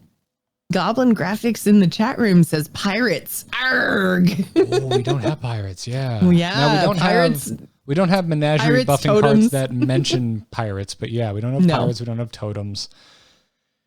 They need to add a new tribe to Hearthstone at some point. When that happens, then it's also like, ooh, when we get in that tribe in Battlegrounds, like undead. I want like undead to be a tribe. Or like Scourge. That would be, I feel like undead that would be really cool. But I feel like with like Death Rattle stuff and with, the Reborn stuff, like that to me feels that both of those things are very undead themed. And I'm like, if we don't have undead by now. Yeah. Oh, maybe Treants, kobolds, elementals. Elementals is a really good one, Elvix, definitely. Battle of Ungoro or something. Yeah, I think it's cool. You can read the interview. You guys have way more ideas than me, obviously. Yeah, you can read the interview in full over at Hearthpwn right now. Go check it out. Now, before we take a look at the top 10 and bottom 10 heroes out of Battlegrounds, courtesy of our buddies over at HSReplay, we have another sponsor to thank today, HelloFresh. We thank them for supporting this episode of The Angry Chicken. You should check them out over at HelloFresh.com/TAC10 and use the code TAC10. Jocelyn, you like eating, right? You're a fan? In general, fan of eating? Yeah, I like eating too. Do you like grocery shopping though? No, I don't either. I hate grocery shopping. No, I don't like putting on pants, and I have to do that to go to the grocery store. No, I mean, I have to, not after what happened last time. Has to happen. So that's why I love HelloFresh so much, because they send a meal kit right to my front door in a wonderfully insulated box that can like stand up to like the crazy swampy Florida heat. It's great. Not so much like a concern this time of year, okay? But there have been summer days where I'm like, oh my God, this meat is freezing cold inside still, somehow. Big fan. Comes right to my door. Don't need to go to the grocery store. And there's something for everyone. They have low-calorie options, vegetarian options, and family-friendly recipes. These can come to your door ready to cook every week. HelloFresh also, they cut out the stressful meal planning, prepping, the pants putting on, so you can get out, you can enjoy cooking and get dinner on the table in just about 30 minutes. They also have quick recipe options, which take around 20 minutes. Love these, especially on Angry Chicken Night, because I got to get on here and talk about Hearthstone with my Canadian buddy Jocelyn. And you can easily change your delivery days or your food preferences. You can even skip a week whenever you need. I do this all the time for traveling purposes. I have a lot of anxiety around travel right now. I wonder why. At least pausing my food delivery is not one of those anxieties. So I appreciate that from HelloFresh. I'm a big fan. Next week, by the way, Joss, I don't know if you know this, but beef bulgogi bowls, that's on the menu. See, and this is what I love about HelloFresh, because that other than like the beef part I get, but most of the other words and food types and things that they include in these meals, first of all, they're delicious, but half of them I don't know how to say. And the other half of them I look at, I'm like, I don't think that's a food word. But then I put it all together like they tell me to. It's easy and delicious. And I'm just like, well, this is an experience that I never would have gotten if I had just gone to the grocery store. I would have been like, nope, not a word.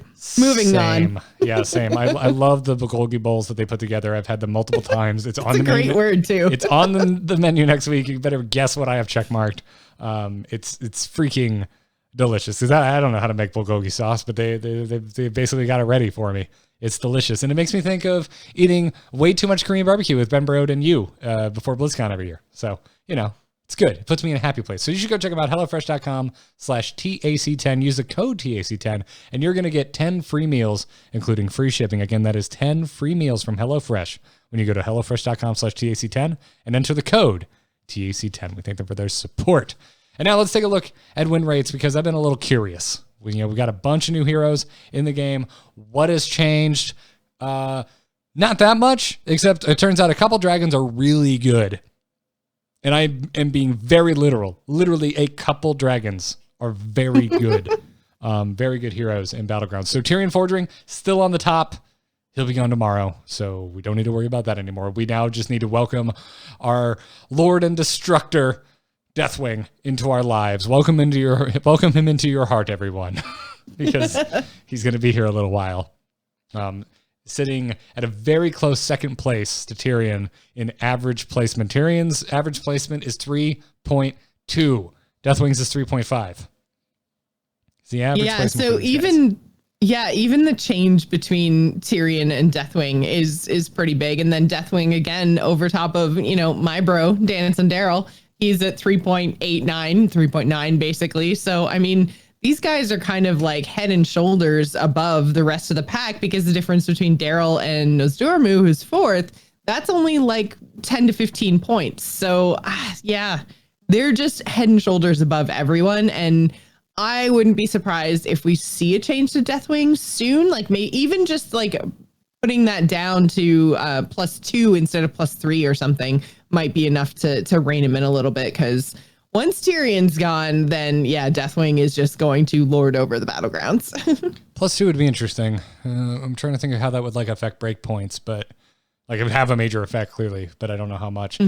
Katie just brought me a nicely made cocktail, and I'm I'm living my best life right now. I'm talking Hearthstone, and this is a penicillin for you cocktail aficionados at home. It's wonderful. I am so jealous. Cheers. And I really wish that I'd brought a bourbon down with me, but I did not. It is sitting upstairs mocking me. I'll have to pour myself a drink after this is done. Podcast listeners, if you didn't know, we've moved to Wednesday nights permanently. So yeah, we're in the PM now, very late PM. Deathwing is quite powerful, has totally worked out. Honestly, they could do a lot to rein him in just by adjusting or removing Rat Pack. So there's other things they could do with Deathwing as well. The only thing I will say, because I kind of agree that Rat Pack maybe needs to be looked at, but I think that aside from, I guess, the Deathwing Rat Pack combo, Rat Pack is really good and kind of necessary for a lot of beast comps to make it through that mid game.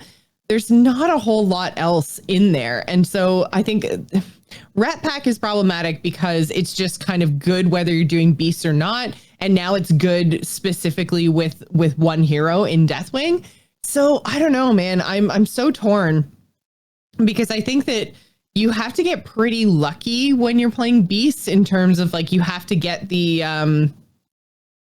3/3. She's pack leader, I think. The one that buffs a beast when you play her. Yeah. When you play them. Pack leader. Her. You kind of have to get the pack leader and then, have these token generating stuff in order to make it through the mid game. And then you want to get really quickly to your mama bear. And if you don't, then your beast can kind of fall flat on their faces. And so if you remove that kind of mid game Rat Pack, then they would have to put something in that's somehow only good for beasts. And I don't know what that card would be to kind of carry through that mid game, unless they took Savannah Highmane and dropped it down a tier.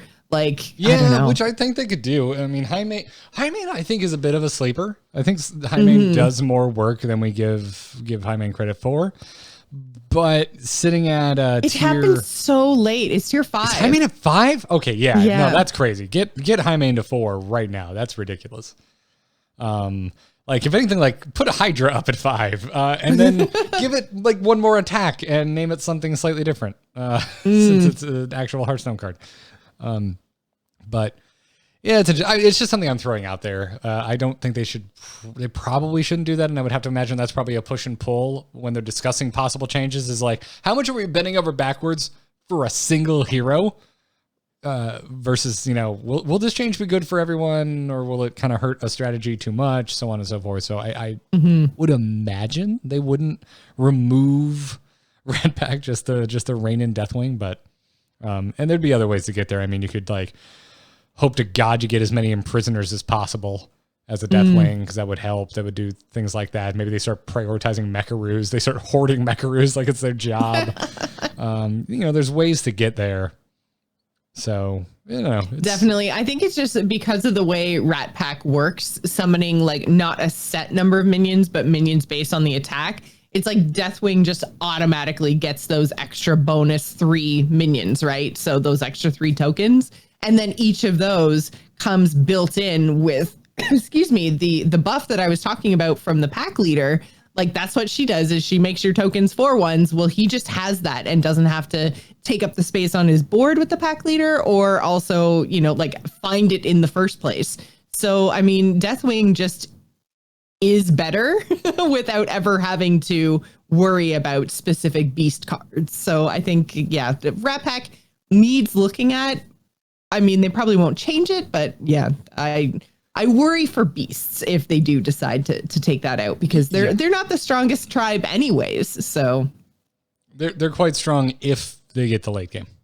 Yeah. But you listen to what you said. You said, well, then you need to very quickly find your mama bear. What you said is translated is you need to very quickly get to the highest possible tier of the game and find the rarest, like the lowest minion count minion in the game. Yeah, exactly. So, yeah, it takes a while to get there, or get lucky off of a triple. But well, and I mean, like the last 2 games I've played in Battlegrounds. Once I was the bartender dude, and the other time I was Daryl. Both times I tried to get to 6 as fast as I possibly could with Bartendertron. I was the first one to 6, which you should be because it's his whole power. Then I'm just sitting there and I'm refreshing.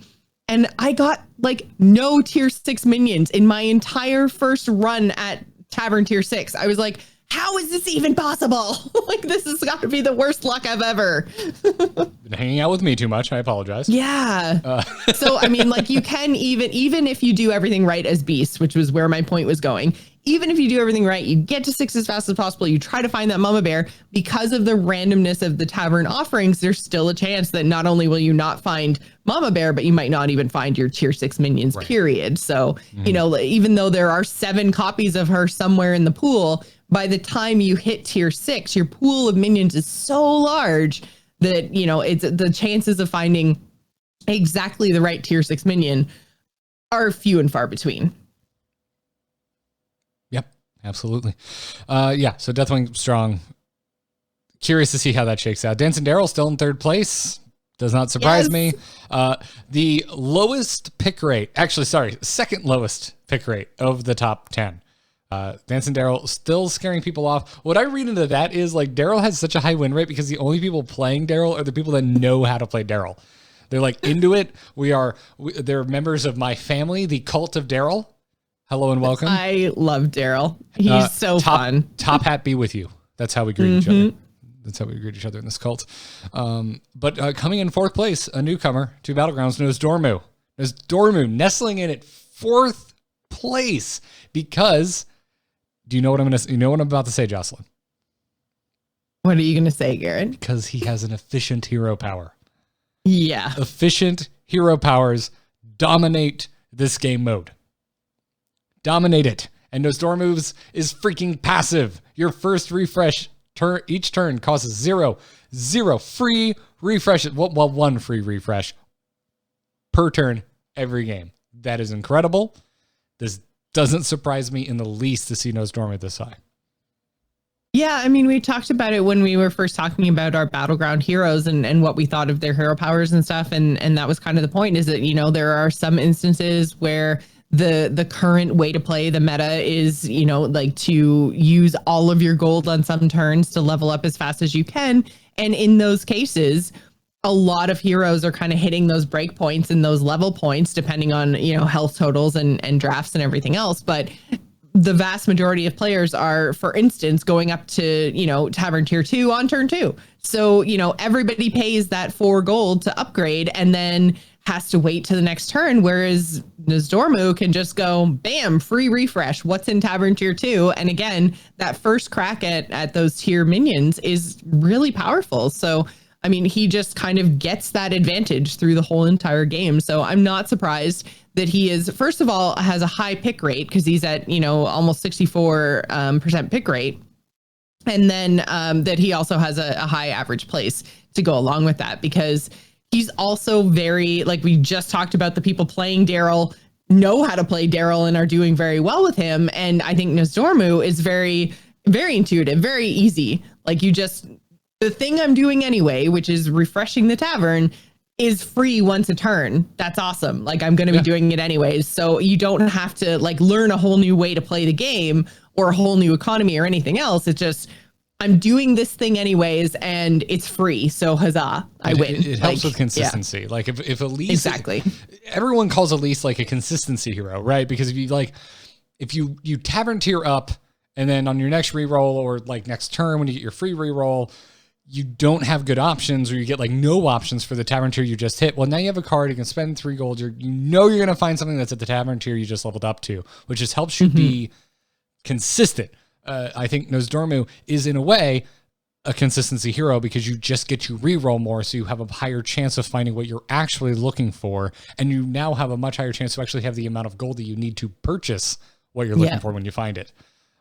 So yeah, I love Nozdormu. Sadly have only had him offered to me once since the Dragon Patch. I haven't actually seen him yet. Please, somebody give me Nozdormu more often. I can't get enough of you, Sarah.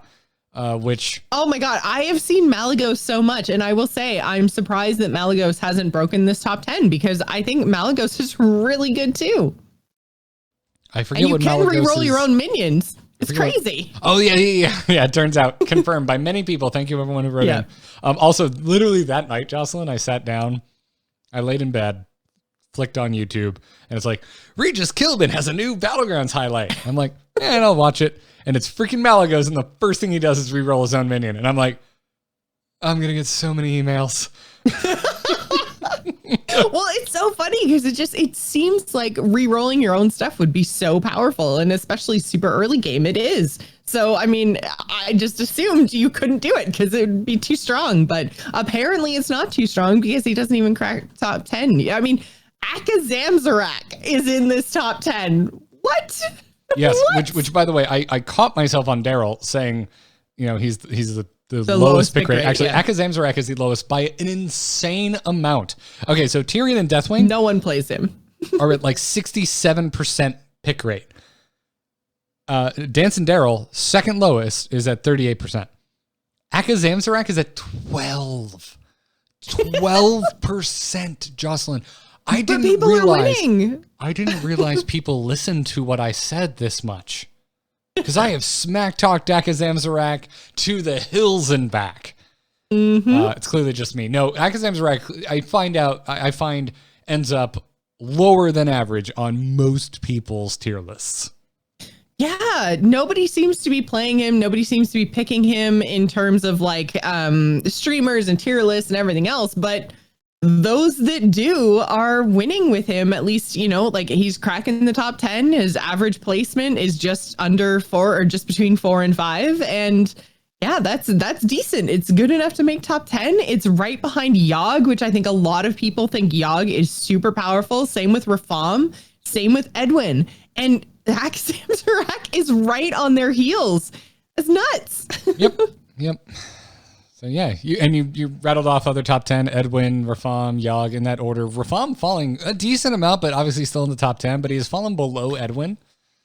Yeah, I think people are starting to understand not only how to play against him, but when they see that he's in their lobby, I think they're paying attention a lot more to who their next opponent is going to be and rearranging their minions accordingly. So I think that he had been like snowballing a whole lot and getting a lot of triples and stuff, which he still can do. But I think that a lot of people were just like not paying attention to what might die first, or, like, is this a turn where that's likely to matter? Because I think that was the other thing, is they weren't necessarily taking in, what Rafam just did. Like, did Rafam just level? Maybe he doesn't have the gold to use his hero power, and I'm actually okay to position my minions more strategically. Like, I think people are just learning how to play around him now, and so he's not getting those like big crazy out of control turns like he had been previously. He's still super powerful, and it's still amazing to just get a minion, whatever that minion is, for a gold. Like, it doesn't even matter, play it and sell it. That's still awesome. So it's still a great hero power. But yeah, I don't know. I think people are just understanding how to play against him a little bit more now. I think it's because he's giving away too many golden amalgams. That's why he's fallen. Yeah. Have you gotten a golden amalgam yet? No. Have you seen this? Because of is it Murazon, the new 5-tier dragon that Yes. Battle Cry you play him and gives you, Oh man, that's so wild. That's so. I saw it on a Crip highlight, and I was just like, of course. I was oh, gonna say that is such a Lord. specific set of circumstances. Yeah, and it was the highlight specifically was he had Bran on board, played Murazond, and he was curator, so it like double rolled Murazond's Battle Cry and it hit the 1 out of 7, the amalgam twice from the Rafam he had played the previous turn. Like, what are the freaking chances? Yeah. It was pretty silly. So, and then closing this out is AFK and Infinite Toki. They've been in the top 10 for quite a while. No big surprises there. Totally working. AFK dropped a lot though. I mean, she's 9th instead of, first and second. So that's a good point. The addition of powerful heroes and the change to her hero power and making it 2 minions in Tavern Tier 3 and the changes to what Tavern Tier 3 includes. I think all of that just AFK's dropped. It's specifically Watcher. I think it's just Watcher. That's the only thing. I think when they made, we talked about it at the time, right? When they made it only like 2 Tier 3, I'm fairly certain that was a buff before they moved Watcher out of Tier 3. So... Yeah, 2 Tavern Tier 3s was actually really interesting because Tavern Tier 4, back when that was her power, the Tavern Tier 4 minions were so comp specific that, if you didn't roll well on your Tavern Tier 3, then, and to the point that I used to roll 4, then 3 until I think it was Trixler pointed out, well, no, actually like 3 instead of 4, or 3 first and 2 4 is better because of the minion pools. But yeah, when that was the case, like, I don't know, I felt like 2 Tavern Tier 3s was kind of a buff. And then they added Watcher into the pool, and then it was like, oh my God, this is disgusting. AFKY. Yeah, it was just gnarly. Yeah, but now she's dropping down to probably a little bit more where she belongs in line with everybody else. Yep. Well, let's look at the bottom 10 real quick. Who's eating dirt, as I said earlier. And we will also find a few dragons down here. It's just one of them has human art, even though it was a dragon patch. So kicking off the bottom 10, and we're going to go in order. So like descending. So like, this is the top of the 10, and then we're going to move to like literally the lowest win rate hero, which is Sylvanas. It seems fitting is the queen of the bottom 10. Yeah, it does kind of fit her lore, doesn't it? She is the best of the worst. Yeah. So her average placement is 4.7. The worst comes in at 5.5, which is Ysera. So that is our spread of the bottom 10. Sylvanas at an average placement of almost 5th place, and Ysera of almost 6th place. So, Sylvanas doesn't surprise me. I had as I mentioned anecdotally, a pretty successful run with Sylvanas just today, but that is not always the case. In fact, very rarely is the case. I do not care for Sylvanas if I can help it. What kind of surprises and saddens me is Rat King. How the mighty have fallen, because Rat King I was just going to say the same thing. Rat King is under Sylvanas at a 4.8 average placement. Amalgams being removed have really, really wrecked the Rat King's win rate. Yeah, absolutely. And, speaking of another one that used to be at the top, Maleficent Manastorm, whatever. Mech Lady, she's another one that very much was, problematic. We hate her. She's all the way at the top. Grr, mechs everywhere, in the first couple of weeks of Battlegrounds. And yeah, she's another one that she's almost, bottom 5 with an average placement of basically rank 5. And it just, man, like no one's even picking her anymore. She's another mighty has fallen hero for sure. Oh yeah, Maleficent was like, when stats came out, like when we could see like our most first places, Maleficent was right there for me, top of the pile. Yeah. Because she was so good for so long. And this was post her nerf. I had racked up so many first places with her in the early days of Battlegrounds that she was still the winningest hero for me. Yeah. She has since been usurped, I think, by Daryl. Yeah, Daryl's my winningest hero too. Yeah, I think Daryl has my most first places, but yeah, Maleficent is totally fallen. So under Rat King is Pyramid, which doesn't surprise me. I hate Pyramid. I hate playing him, and hate playing against him because like I always lose on turn 2 or turn 3 against Pyramid because it's like I feel like there's nothing that I can do. Every Pyramid just buys 1 unit and uses their hero power on turn 2 because they think they're so freaking clever because they give it so much health. There's no way I can beat it, and I lose like 3 health to their crappy strategy. And then they just die. They're like the first one to go out because the hero power is total junk once you get more than 1 hero on board or 1 minion on board. So Pyramid, like if there's like a hero, I don't think I'm actually angry about the existence of any heroes except for Pyramid.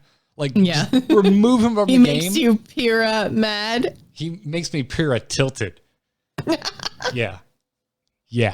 Don't like him. Don't like playing him. Don't like playing against him. The only thing I like is watching him die in 8th place. That's the only thing I like about Pyramid. So yeah, that doesn't surprise me. Reno Jackson though does surprise me a little bit. Yeah, so I've tried him. And he has a really high pick rate too, almost a 60% pick rate. Same as very close to Galkrond, who's another one of our bottom 10 Battlegrounds heroes. But I think the pick rates. They're brand new. Like all these, they are brand new. Yeah, Sarah, so I think last place has almost the exact same pick rate as well. Oh, I thought that was 5.7, not 57. Okay, yeah, you're right. But yeah, I don't know. I mean, they are brand new, and I've wanted to make them work. And Reno seems like he would be super powerful. And I think maybe I was like, well, I mean, there were a couple of rounds that I played with him where I never even used the hero power. I think I was just getting too greedy with it.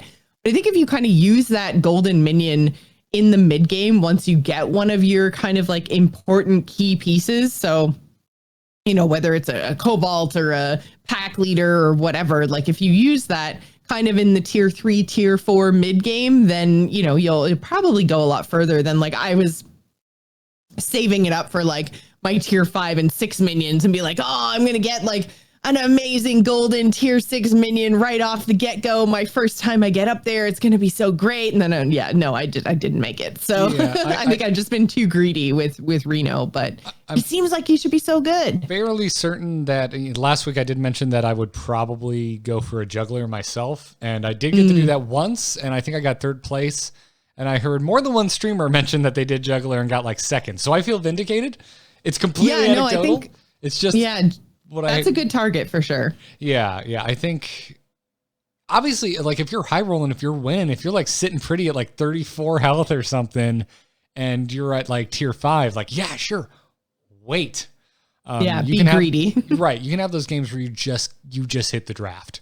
Right. And that's kind of what you're hoping for Reno. If you do want a golden tier 5 or a tier 6 minion. I also had a game where I golden a brand and I think I got 3rd in that as well, but that was lucky. I was actually looking for a juggler in that game and just like never got the comp. I kind of went in being like, okay, let's do juggler, and like never found anything that would even work with a juggler. And so I was like, screw it. I'm just gonna hope I get a death rattle comp or find brand and I'll flex into battle cries, and it worked. I got like 3rd place. But the problem I think the key with him is just knowing when to make that decision and when to use that hero power. And I think that's probably why his average placement is so low. It would have been the same kind of reason why Daryl's win rate was so low out the get-go, is that, again, there are different ways of thinking about things, different strategies from maybe the way that you're used to playing. And so I think there's a lot of people probably, you know, failing to make that decision, myself included. And then therefore, you know, having those 7th and 8th placements that are kind of like pulling down his average. So I think Reno being in this bottom 10 might be a little bit deceptive, because I think he falls into that category of people who know the game well enough, people who can read their lobbies and kind of flex on their strategies a little bit more, are going to be the people who Reno Jackson will perform very well in their hands. But he's not necessarily for everybody. So you need to learn how to flex explosion on your lobby. Exactly. Okay. You can't just flex. You got to get the plosion in. Just wanted to make sure we were on the same page. Yeah. There are 2 more new heroes that are rounding out the bottom. Galkrond is 3rd from last. And again, doesn't surprise me too much because it's 1 gold. You have to target a minion in Bob's Tavern, and then it replaces it with a minion from a higher tavern. Whereas Toki, which is significantly higher, rounding out the top 10 is Toki in 10th place. You're spending 1 gold to do something you were already doing, which is refreshing, with a potential upside of finding something good from a higher tavern tier. So, like, Galakron to me is just an infinitely worse Toki. And I wasn't even trying to make a joke there. I know it's infinite Toki. That was just... Yeah. I think that, again, like, Galakron on the surface, I feel like isn't that bad as long as your taverns are rolling the way you need them to. So let's say, you know, I roll my tavern, or I get my tavern at the very beginning. There's like maybe 2 or 3 minions in it that I want, but 1 minion that I don't. So I don't want to necessarily re-roll my whole thing. I just want to see if I can make my tavern even better. But like you said, Toki, incorporating that into something she's already wanting to do is just objectively better. But I am surprised Galakron is so low. Yeah. I would think he would be better than like Jiraxis, Lich King, Pyramid, Rat King, like all of these. I would expect it, especially Sylvanas. Like I would expect him to be top of the bottom, not literally almost last. Sylvanas still lets you, like, again, she's the best of the worst. If we're looking at bottom 10, like, she still lets you buff like targeted minions. And that's kind of how I think I ended up winning, or like, well, not winning, but getting second place in the round that I did. It's because I was like, I kind of just saw this window where I'm like, if I can get this Imp Master big-ish, I think it can help me carry, and it totally did. There was a Deathwing in that lobby, by the way. I took the Imp Master specifically to try and counter the Deathwing, and man, it paid dividends. It was wonderful. I felt like a genius. It was wonderful. But I definitely didn't think Galakron was this bad going in. I definitely didn't think Galakron was this bad last week. But like now, like looking at it, and also having played a more than usual amount of Toki games this past week, like it makes so much sense to me that Galakron is this low, because this hero power just seems terrible compared to Toki's. I've also gotten to play a few Galakron games. So under Galakron is Millhouse. Sorry, bud. And then, as we mentioned, Ysera in the bottom spot. Yeah, lower than Millhouse. Of all of them, this one bums me out the most, because as I mentioned last week, and I stand by it, I love the design of this hero power, because I like that if we're going for something that is a hero power that is tribe specific, that it's just helping you draft your tribe better and not overcharging you to buff your tribe. Yeah. But like it does with Jiraxis. But turns out Jiraxis has a higher win rate, not by much, mind you, but still has a higher win rate than Ysera. We'll see. Maybe it'll get better over time. I have a feeling, and this is not like a crazy projection or anything, Joss. Like, we're talking, Ysera is literally the bottom of the freaking barrel. Okay? I have a feeling I think she's gonna end up above Jiraxis now that dragons are not the number one most contested tribe in the game.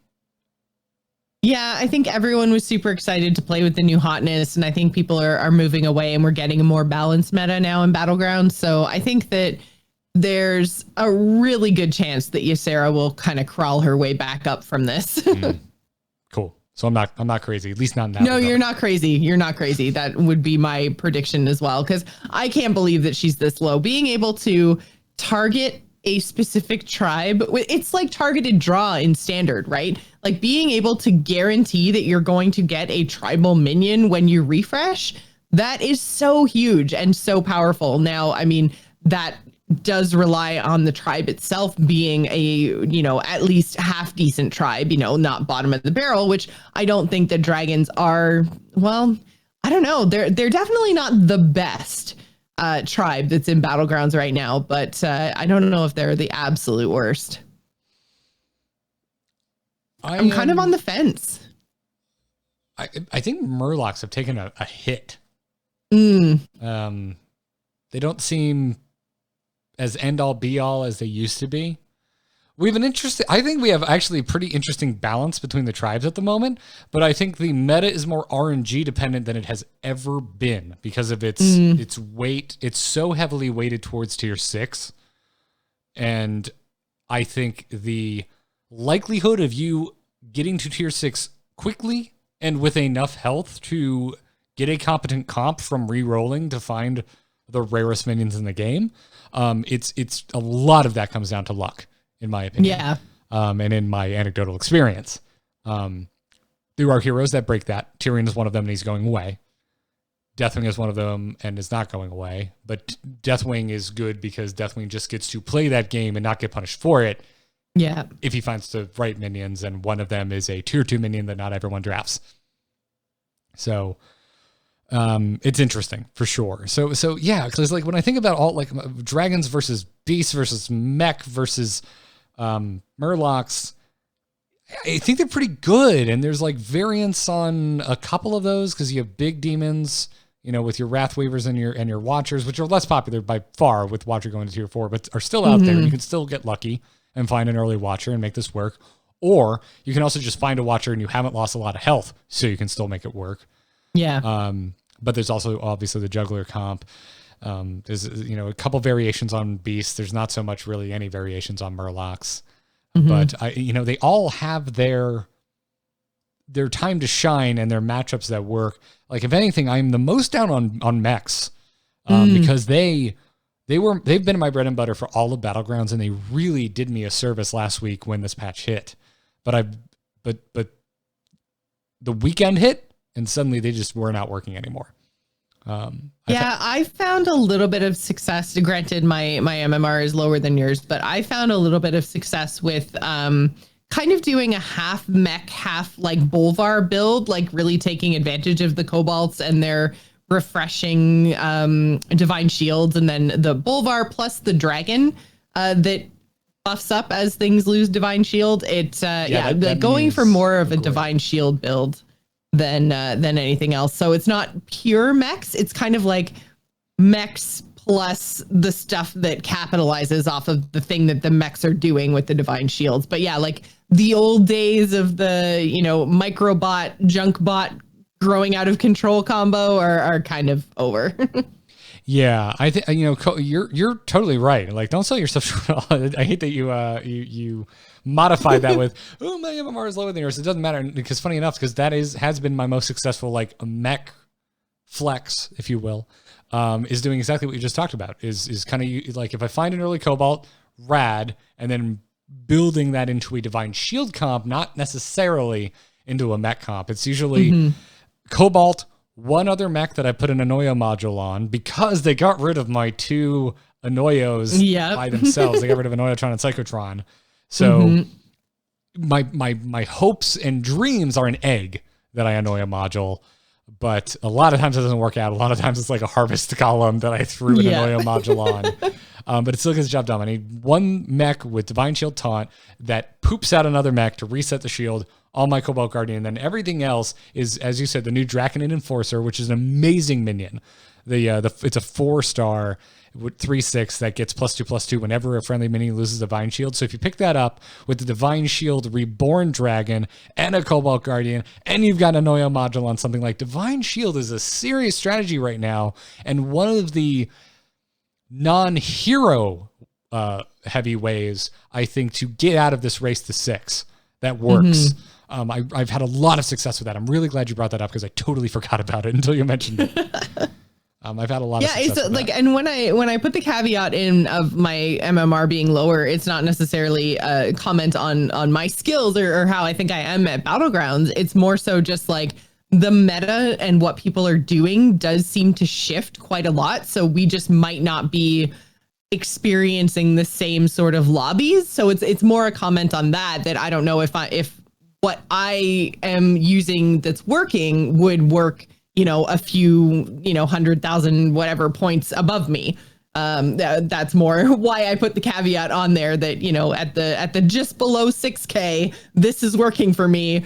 Asterisks may not work at 7.5 or Fair. 750 foot, but you know what I mean. Yeah, 7,500. It's I'm late. not there. My brain's not working anymore. I can see the number in my head, but I can't say it. I'm still waiting in the mid 6,000s because it's just up and down and up and down. And yeah, Elvix in the chat room, like you cap that Divine Shield off with a Holy Mackerel, and if you get poison on that Holy Mackerel, Chef's kiss. Just or the if best. you get two of them and they just kind of like flex back and forth, okay, like getting Joss. divine shields. I don't want to hear about your double holy mackerel game. I'm so glad that you bet on black and roulette and it came up black. Congratulations. I'm just saying that the trading divine shields back and forth on mackerels is perfection. Good Lord.